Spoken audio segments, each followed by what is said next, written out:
Fundación Edelvives patrocina este espacio cultural.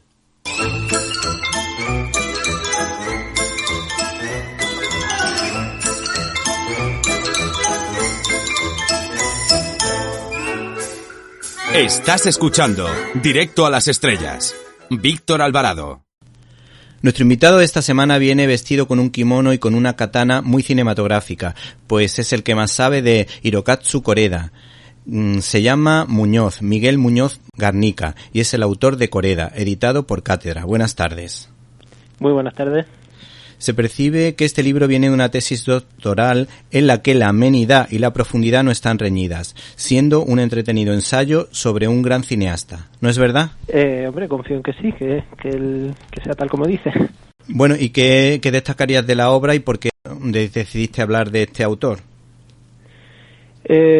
Bueno, de la obra destacar que, sobre todo así como primera introducción a quien quiera acercarse a ella, que es una obra dedicada sobre todo a tres pilares de Koreda. Uno sería su condición de retratista de la familia en el Japón contemporáneo y el hecho de que hace, no solo, pero mayormente y de mejor calidad, diría yo, películas familiares.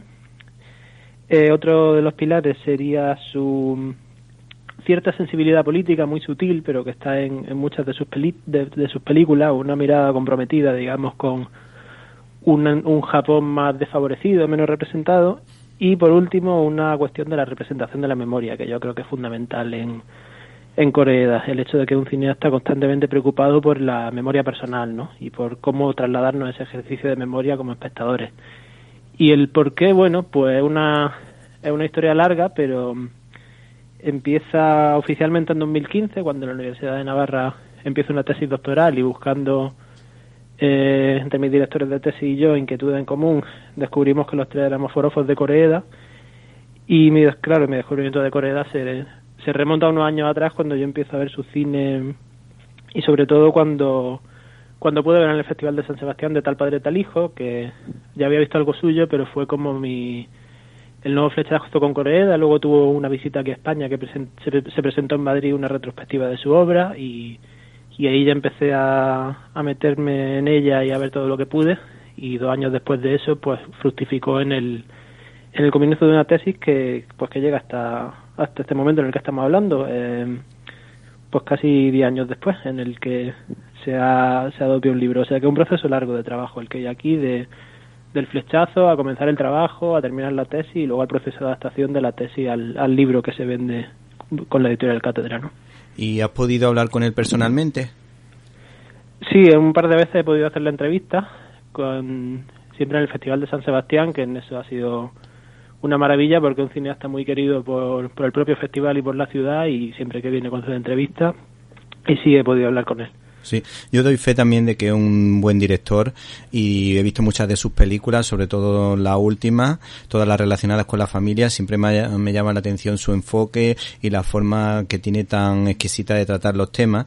Y si hubiésemos escrito este libro a media, como dice la canción, no hubiésemos entendido a la perfección. Pues coincido contigo en que precisamente en la escena con la que abre el libro, en tu introducción, hace referencia precisamente a un asunto de familia, en la que un niño llama padre a un señor que lo cuida, que para mí es una de las mejores escenas de su carrera, y yo creo que debería ser una de las grandes escenas de la historia del cine. Y fue precisamente la razón por la que este libro me atrapó. Precisamente por esa introducción, que hace un canto también al significado de la paternidad, al valor de la acogida, y sobre todo, en cuanto lo leí, me acordé de la escena, que la tengo muy grabada en la retina.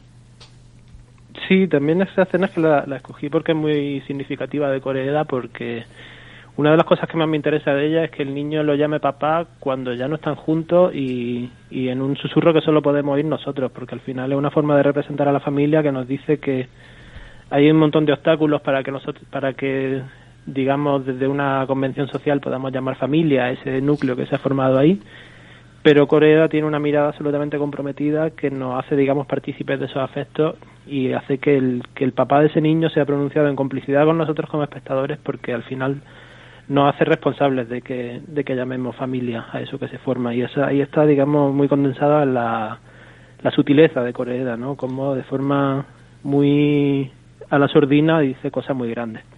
Sí, sí.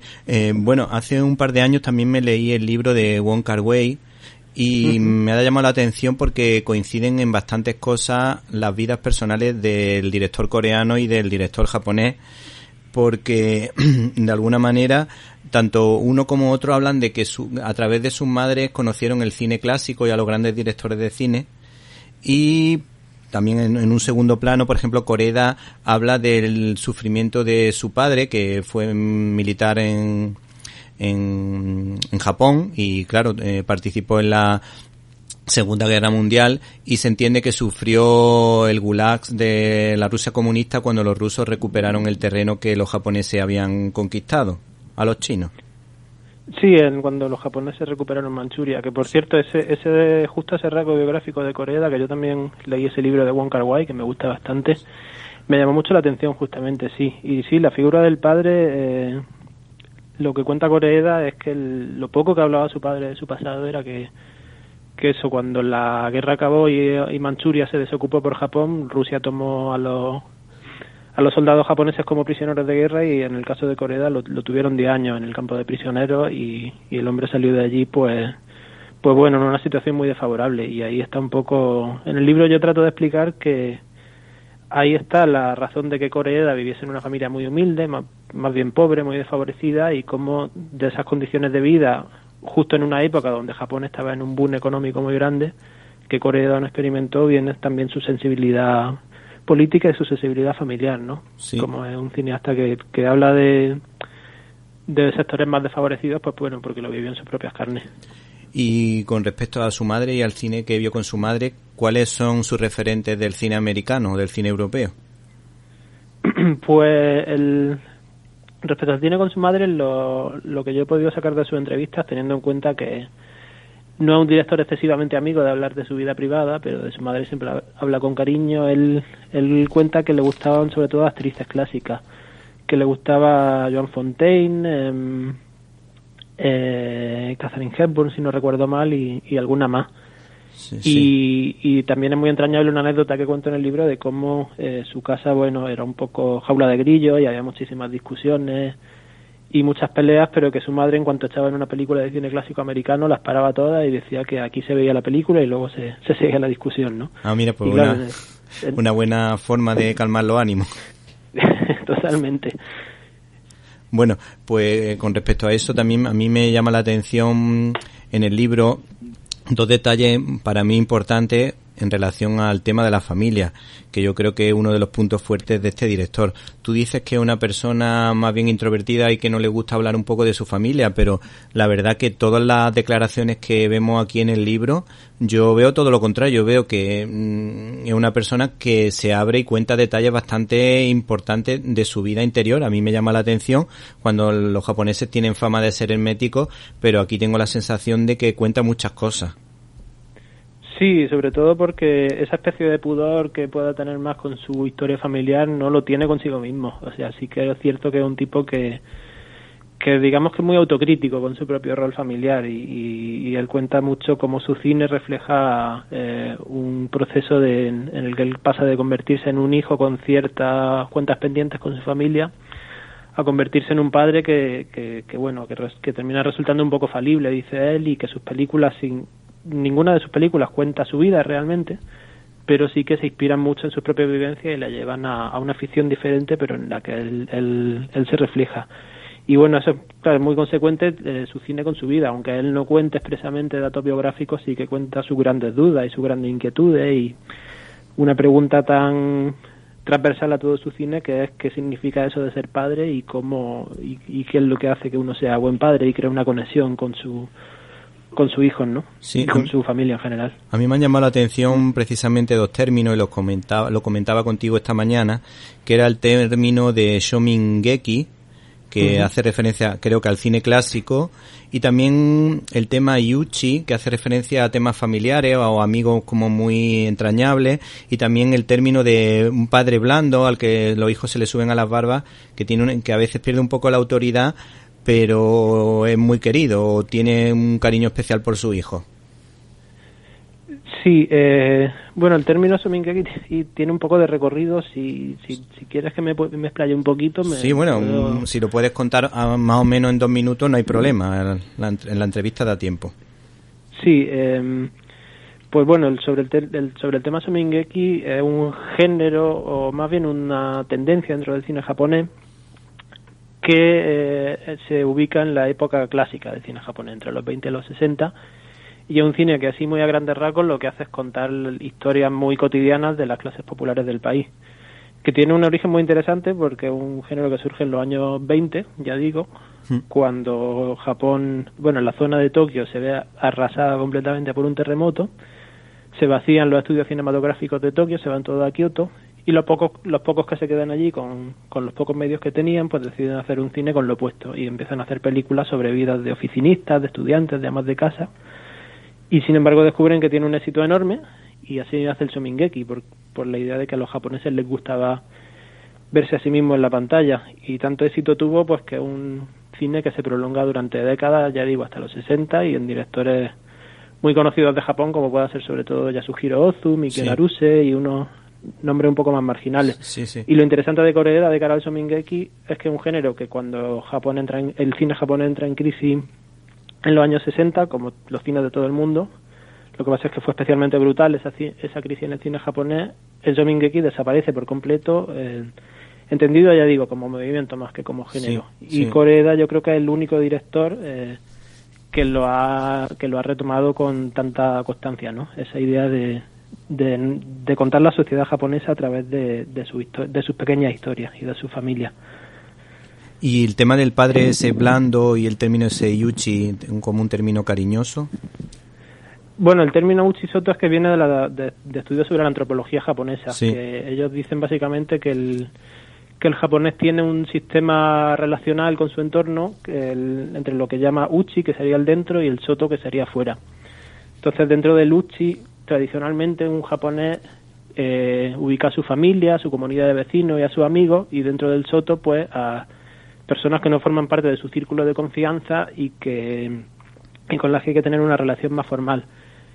Que el tema de uchi se relaciona mucho con la familia porque es que además la palabra uchi, aunque signifique dentro, se utiliza como sinónimo de casa, tal cual. Y lo que yo planteo un poco en la tesis es que Koreeda coge este concepto y lo transforma un poco, porque él plantea un uchi que no tiene tanto que ver con grupos más socialmente establecidos, sino con un uchi que se inventa y que se hace a base de afecto. O sea, él cree mucho en el concepto de la familia, pero no en la familia sanguínea, como muchas películas suyas defienden expresamente. Yo creo que la que se posiciona más clara en ese sentido es De tal padre tal hijo, que nos dice que una familia o un uchi la forman antes los afectos y el tiempo compartido que los lazos de consanguineidad.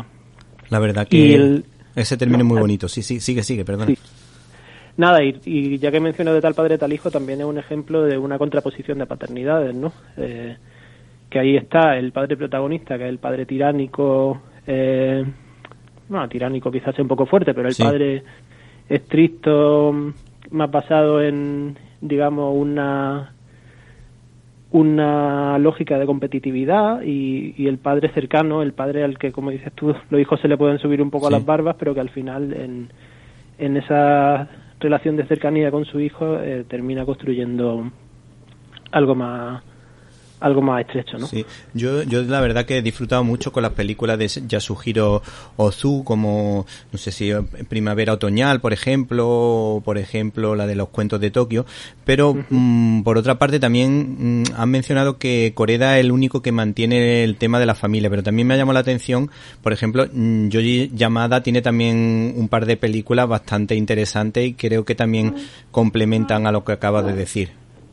Sí, justamente Yamada sería el único, aparte de Koreeda, que ha mantenido esa fidelidad. Lo que pasa es que Yamada surge de las cenizas del Somingeki directamente, porque el Somingeki es un movimiento que se ascribe a una productora, que es la Sochiku, y Yamada, cuando Ozu y Naruse, bueno, Naruse no era la Sochiku, pero se le engloba en el Somingeki, cuando Ozu y su generación de directores ya estaban o jubilándose o habían desaparecido, él empieza a hacer películas bajo ese espíritu creativo. Sobre todo tiene una serie de películas bianuales que se llama Tora-san, que son sobre un vagabundo, sobre un vendedor ambulante vagabundo, siguen un poco en esa línea, y realmente es que ahí Yamada fue un poco el último mohicano que estuvo décadas haciendo ese cine, sobre todo con esa constancia, porque ya digo, o sea, no es que el drama familiar desapareciera por completo del cine japonés, pero ese tono un poco reposado, cotidiano, y sobre todo esa fidelidad al género, sí que es cierto que es única de Koreeda, y bueno, y de Yamada, que sí que es cierto que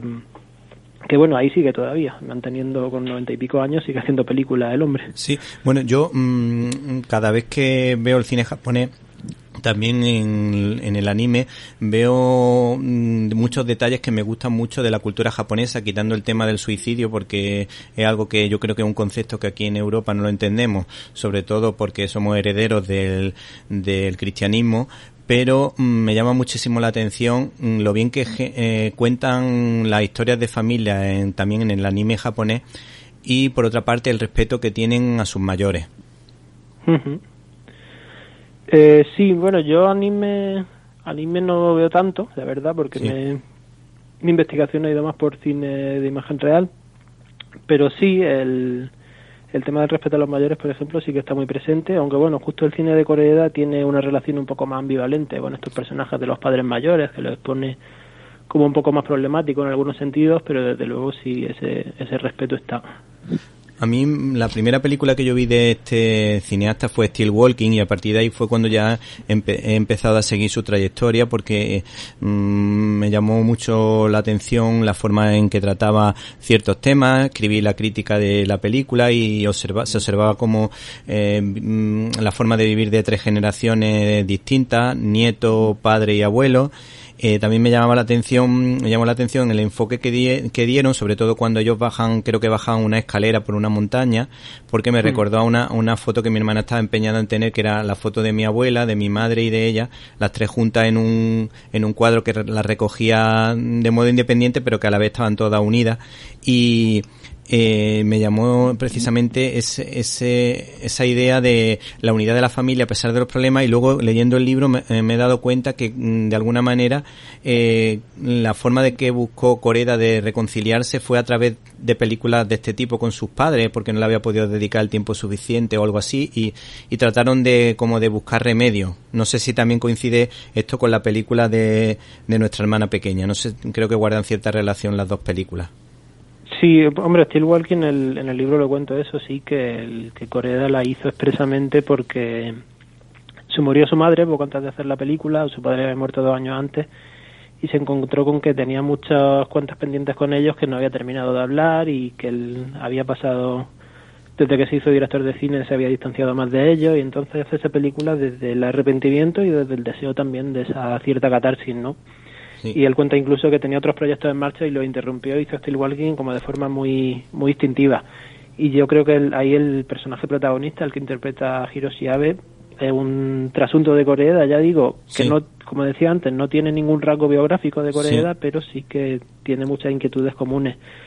Y es interesante también porque esa película es justo lo que decías tú, son 3 generaciones, y ahí está tanto el Koreeda hijo con su arrepentimiento y su remembranza de los padres, como el personaje del padre en ciernes, que en Koreeda en ese momento no era, sí, pero como ese personaje protagonista también va a empezar a ejercer una paternidad, y cómo está ahí atrapado entre leerse a sí mismo como hijo y empezar a leerse como padre. Yo creo que en ese sentido es una película muy muy capital de Koreeda, porque además introduce una nueva etapa en su filmografía basada precisamente en esto, en la inspiración autobiográfica.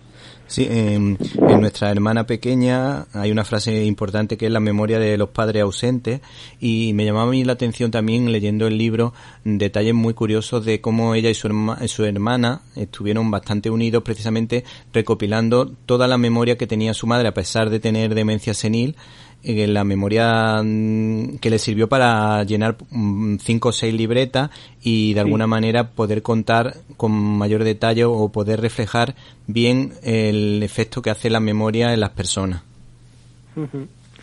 Sí, eso también. Él dice que la base de Still Walking fueron esas libretas que él rellenó con información, y luego dice que sobre todo le sirvieron para llenar de detalles la película, no tanto para trabar la historia principal, sino para un montón de detalles de memoria que él reconfiguró. Y Still Walking en ese sentido también en el libro lo desarrolló mucho, en un estudio de cómo como espectadores, hacernos partícipes de una memoria familiar rebosante, ¿no? O sea, es una película que está llena de detalles que expresan recuerdos y que nosotros vamos accediendo a ellos sin ningún tipo de flashback y sin ningún tipo de exposición en los diálogos, que me parece que ahí está el gran mérito de Still Walking, en cómo nos cuenta una memoria y nos dejan que seamos nosotros quienes accedamos a ella, y en ese sentido hay una conexión muy clara con nuestra hermana pequeña, que decías tú, porque también es una peli que las 4 hermanas protagonistas tienen un pasado que además muy conflictivo, muy acuciante, por así decirlo, y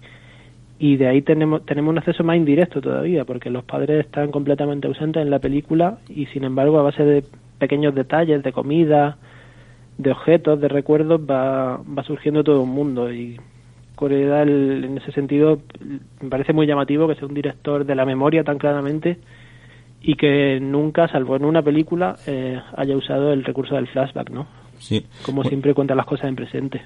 Con respecto a Kiseki, es decir, Milagro, aquí habría que meter una cuña publicitaria. Gracias a Filmin por haberme permitido ver esta película, porque me pareció una película preciosa, para mí mi película favorita, y quería preguntarte si para la cultura japonesa el concepto de milagro es el mismo que tenemos en Occidente, y por otra parte esa parte de la película que a través de este milagro pues los niños con su inocencia pues parece que intentan buscar la reconciliación de la familia.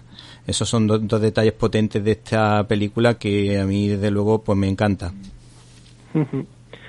Pues sobre el concepto de milagro yo creo que puede ser un poco más complejo porque la cultura japonesa en temas religiosos es muy sincrética y toma una especie de popurrí de elementos religiosos que, aunque ya no es religión oficial, que es el sintoísmo, que básicamente es la creencia en pequeños dioses que intervienen en todo, toma creencias de todos lados. Y yo creo que el tema del milagro, tal y como aparece en la película, es una visión más bien desacralizada del milagro, que tiene más que ver con un pensamiento mágico que, bueno, en la película se justifica sobre todo porque es un pensamiento infantil, ¿no? Sí. Y yo creo que sí, en ese tema es un poco distinta. Y no sé, lo otro que habías dicho sobre el milagro. No, era lo del concepto de milagro y luego así las claves de la película con respecto a intentar una reconciliación. Ah, sí. Bueno, eso también. Claro, lo interesante de la peli es que es como al final, sobre todo el hermano mayor busca una reconciliación familiar, pero como lo que cuenta la película es justamente que su aceptación de que eso no va a ocurrir y de que quizás sea bueno que no ocurra así, ¿no? Al final es una historia de madurez que tiene una parte un poco dolorosa, pero que no deja de tener ese tono inocente que le imprime Koreeda, ese tono infantil. Él mismo dice que la concibió como una película para que la vieran niños y para que la viera, dijo que le gustaría que la viese su hija cuando tuviese 10 o 12 años, que eso es una cosa que me gustaría preguntarle en alguna entrevista, si ya su hija ya ha visto Milagro, por cierto. Sí, sí. Y eso, también otra muestra también de cómo Koreeda, un tipo que temas que pueden ser muy complejos, muy profundos, muy desgarradores, los trata a veces con una gran sencillez, que yo creo que es lo bueno que tiene Milagro. Sí, a mí me llama la atención que el tema del monte de Tokio aparezca en muchas películas, no solo en esta, como algo mágico, realmente mágico. También aparece en algún anime, creo que recuerda que era Your Name. Y luego, por otra parte, tiene muchas curiosidades, o cuenta muchas curiosidades sobre el casting de los niños. No sé si nos puedes contar algún detalle, alguna cosa simpática de los dos hermanos. Pues sí, bueno, empezando por el casting de los niños, Koreeda, desde que hizo Nadie Sabe, se aplica una norma que es que cuando trabaja con actores infantiles no les da guión, sino que los deja improvisar y les da como un tratamiento muy básico. Y él quiso hacer esta película con eso en mente desde un principio, pero en principio Kiseki Milagro iba a ser una historia de amor entre un niño y una niña adolescente que se cruzan en 2 trenes.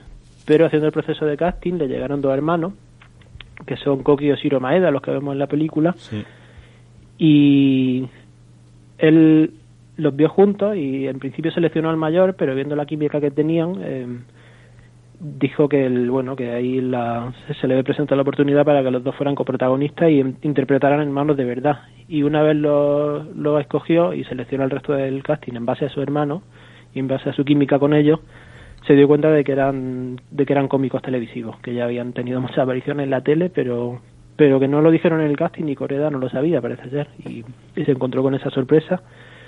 Cuando es curioso que el resto del casting de Milagros eran actores que tenían su primer papel, actores infantiles, quiero decir, que tenían su primer papel en una película. Sí. Ya, si te parece, terminamos con un par de preguntas. En primer lugar, con respecto al tercer asesinato, tenemos unas declaraciones curiosas de este hombre que dice que los juzgados no son un lugar donde se busque la verdad. ¿Qué pasaría si un abogado quisiera realmente intentar saber la verdad?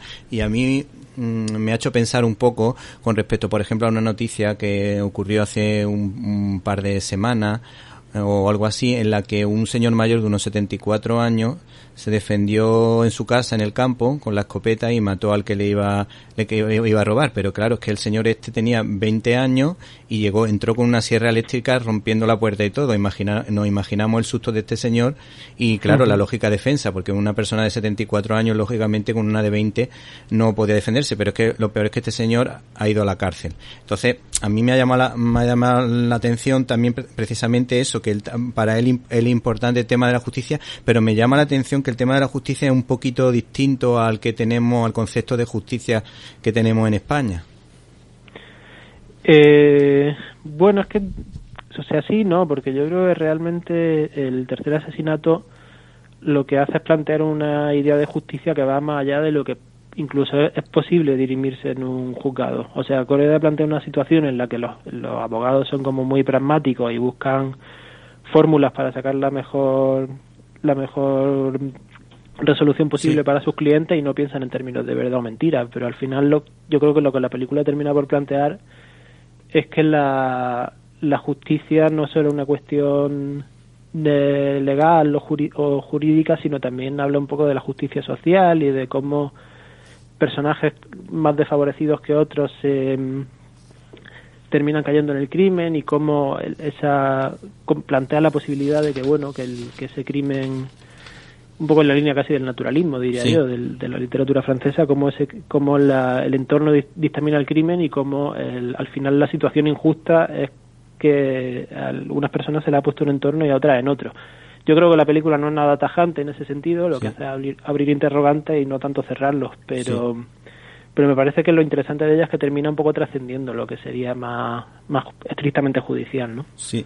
A mí me llama la atención eso que comentas del cine social, pero no me parece un cine social, leyendo algunos de los comentarios que hace de la película, no me parece una forma de denuncia social como muy agresiva, muy demagógica, sino todo lo contrario. Tiene mucho sentido común, como por ejemplo con la película I Wanted to Be Japanese, que hace una crítica que recuerda también un poco a Parásito, o sea que este hombre lo hizo antes que la película Parásito. A mí es que para la película Parásito me gusta hasta cierto punto, no me parece que haya tenido que ganar tantos premios, pero bueno, pero sí me llama la atención eso, que hablaba como de la discriminación de los coreanos.